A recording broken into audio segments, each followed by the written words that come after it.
talked about consistency in branding, but again, there's almost the pitfall of having too big of a rock star. Joker is iconic in terms of who he is as a villain. Well, and then the way that he was portrayed, as Heath Ledger portrayed him, was just, I mean, absolutely incredible. I need to let everyone know, though, that when I was 9 or 10, my mom asked me what I wanted to be for Halloween, and I could have chosen anything I wanted to be, and I chose Two-Face, and had this just terrible mask, and not like terrible quality, like the quality was too good. So there were princesses and Supermans and farmers walking around the neighborhood, and I had a Two-Face mask. Oh my gosh. Kids screaming and running away from you. Throwing their candy at you. Just take it, I don't care. So I'll always remember that villain. Yeah. But see, and to the point of always switching up these characters, I think Jared Leto is a great actor. He is not the Joker to me. Like Heath Ledger. He never will be. Heath Ledger is the Joker. I don't know. Jack Nicholson did a pretty decent job. But yeah, I mean, it was before my. But again, it's not even. But if you look at DC from the Michael Keaton to the Christian Bale to the Ben Affleck.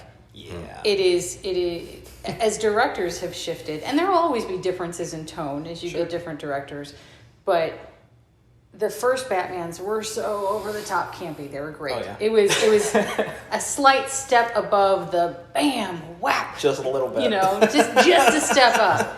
They were campy. The next round was realistic and dark. Mm-hmm. They were very entertaining, but they were realistic and dark. And now I don't know what they are. They're not realistic. They're still dark. They're not campy. Nobody has any idea what to do with the character at this point. Right. Ben Affleck was a poor casting choice. All of his fighting scenes look like he's a dad trying to wrestle his sons in their backyard. Like, that's just what it looks like to me. Courtney, I wish you had opinions on these things. Oh my gosh, we're going to have a new series. Courtney's opinion. Every week. I love it. What do you think about fill in the blank? But I agree. Again, from really grinds my gears. I love it. So bringing this around. But from a branding perspective, it feels like DC as a brand right now is slightly lost. It's following the leader, and Marvel is the leader. Well, and technically, Marvel started, like you said, way back in Iron Man. Whenever a certain someone showed up after the credits of the very first Iron Man movie, it's like they've been telling this story and creating this universe for a long time. You don't know who we're talking about. You don't. I don't want to spoil it, but it's only been how many years since that? Right. I mean, it's been a few. How much of this is generational, too? Because thinking about blockbusters. This is exactly the point that I was going to bring up. Yeah.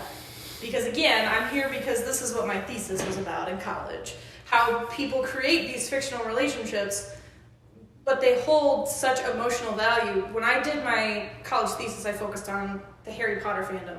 And that's a whole nother sequence. That's a whole nother thing. But everybody's kind of response was they grew up with the characters and they felt like they were growing up with them. Mm-hmm. So I think Marvel is at such a good advantage here that they've come in with that same group that I was researching on, and we've been able to grow up and kind of move along as these films progress. So it's like when you look at when the first Iron Man came out, I was probably 14. Yeah, and those people bring their kids into it. Well, that's just it, because if the story's good, because I can say for Harry Potter fandom, I was an adult when Harry Potter came out. It's still a big fan, as were my parents, who were definitely adults when Harry Potter came out. So I don't think it's necessarily, I don't think you need to have the growing up with to still create that connection.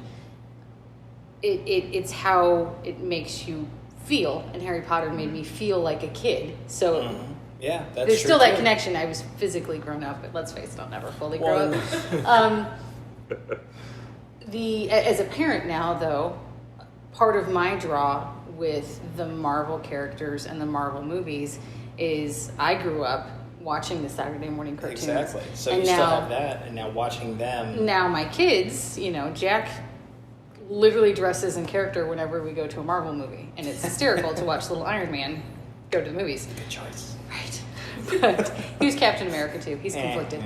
Anyway, but I think if the story is good enough, it will transcend generation. Mm-hmm. Yeah. And I think that's true for any piece of art. And I feel like there's also an appeal, and I know that I felt this. I think I was 11 whenever the first Tobey Maguire Spider-Man came out.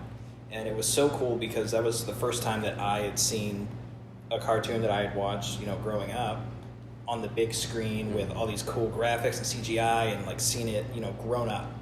And I think there's interesting appeal in that as well for adults, seeing these comic books that they read and cartoons that they watched and seeing them in live action films done well, and it brings it to life more.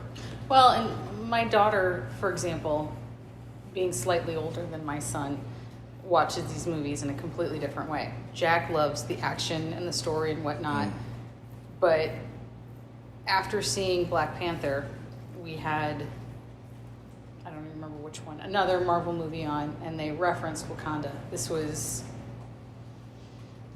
8 years before, I think it was Iron Man 2. I don't know, it was one of the movies where they referenced it, and this was an Easter egg that was built in years before they ever filmed Black Panther. That's true. It's awesome. Iron Man too. Was it? Yeah. And so... See, I don't even remember that. That's funny. So, but for her, it was being a part of an inside joke. Yeah. It was, yeah. Did you catch that? And so I think that's the other interesting piece of Marvel is you can pick up little tidbits and Easter eggs. It surprises and delights its audiences, which is another thing that I think businesses can build into their strategy. How do you create a connection with your users or your consumers in ways that lets them in on the joke, that lets them feel like part of the community? I think having a dynamic brand with more than one or two layers. Mm-hmm. So if Marvel has all of these different pieces that are woven into each other, and